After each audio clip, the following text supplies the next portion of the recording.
Okay, everybody, let's pick up on test 3 review problems 16, solving log equations. So again, going back to our flow chart, we don't have another log on the other side, so we should be in rewrite mode. However, something catches my eye, this exponent of 4. So there are technically two ways to go about solving this problem. I am going to do it both ways, and you can decide which way you think is the easier. So the first thing that catches my eye is this exponent of 4, and I do remember the laws of logs says that an exponent is really a coefficient. So, or a coefficient is really an exponent. So I could rewrite this as 4 log base 3 of x plus 6 equals 8.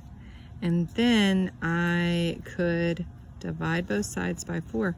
You might be thinking, well, how would I have known that? Well, this, of course, is the laws.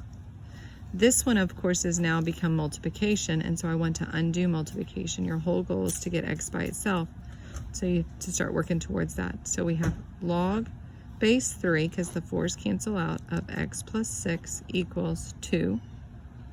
And now I can rewrite it without a problem, going back to the other problem. So that would be 3 to the second power equals x plus 6. Remember, when you rewrite in exponentials, there's no more log and it needs to have an exponent. So now I have 9 equals x plus 6.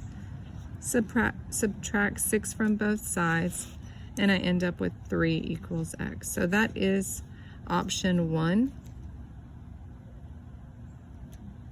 Option 1, but you do need to remember this law about the exponents. So then here is the alternative. Let me see if I can write it over here. Let's see if I have enough space. This would be log base 3 of x plus 6 to the 4th power equals 8. I can go ahead and I can rewrite it. So this is option 2. This one's just as complicated, and it still requires that you remember some fundamentals, but it's an alternative. So let's take a look at it. This one says go ahead and rewrite 3 to the 8th power equals x plus 6 to the 4th power.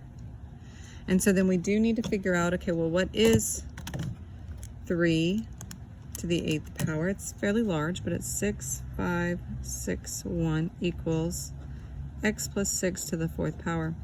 And so now in this scenario, we do have x trapped, but not in a log anymore, and really not in an exponent, because the x is not an exponent. It's trapped by a power. So then you do have to remember, well, what undoes powers? And roots undo powers. So it's the 4th root of both sides.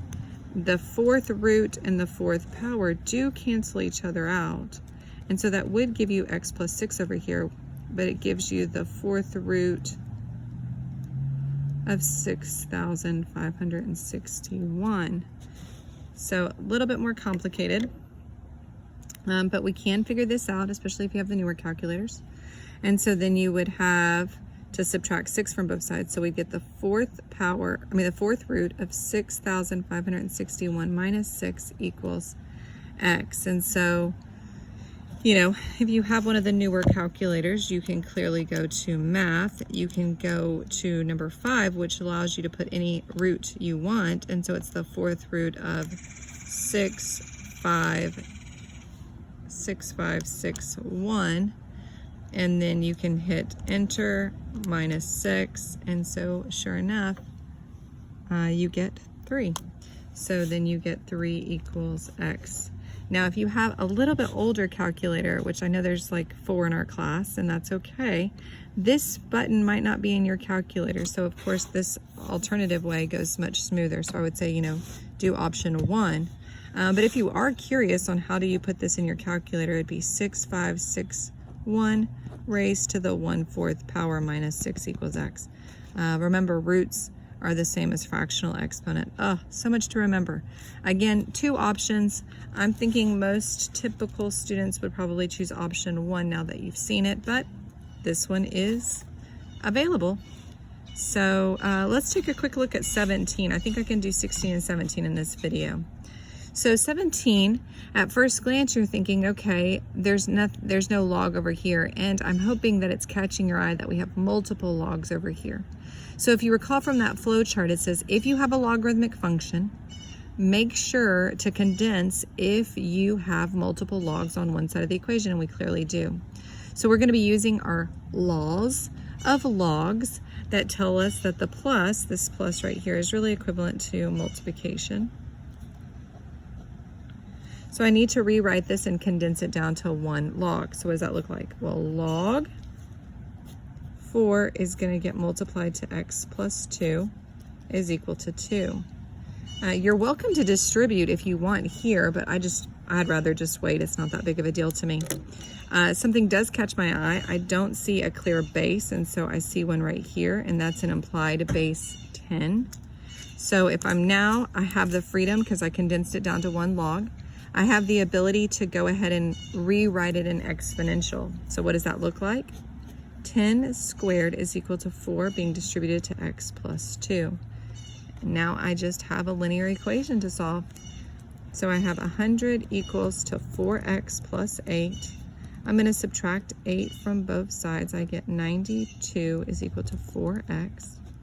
Then I'm going to divide both sides by 4. Let me scoot that up for you so you can see. 92 divided by 4. 92 divided by 4 is 23. So we get 23 equals x. So that took us through 16 and 17. No alternative method of solving on 17. The big takeaway here is remembering how to condense using your rules. And so this became multiplication when you condensed it down to one log.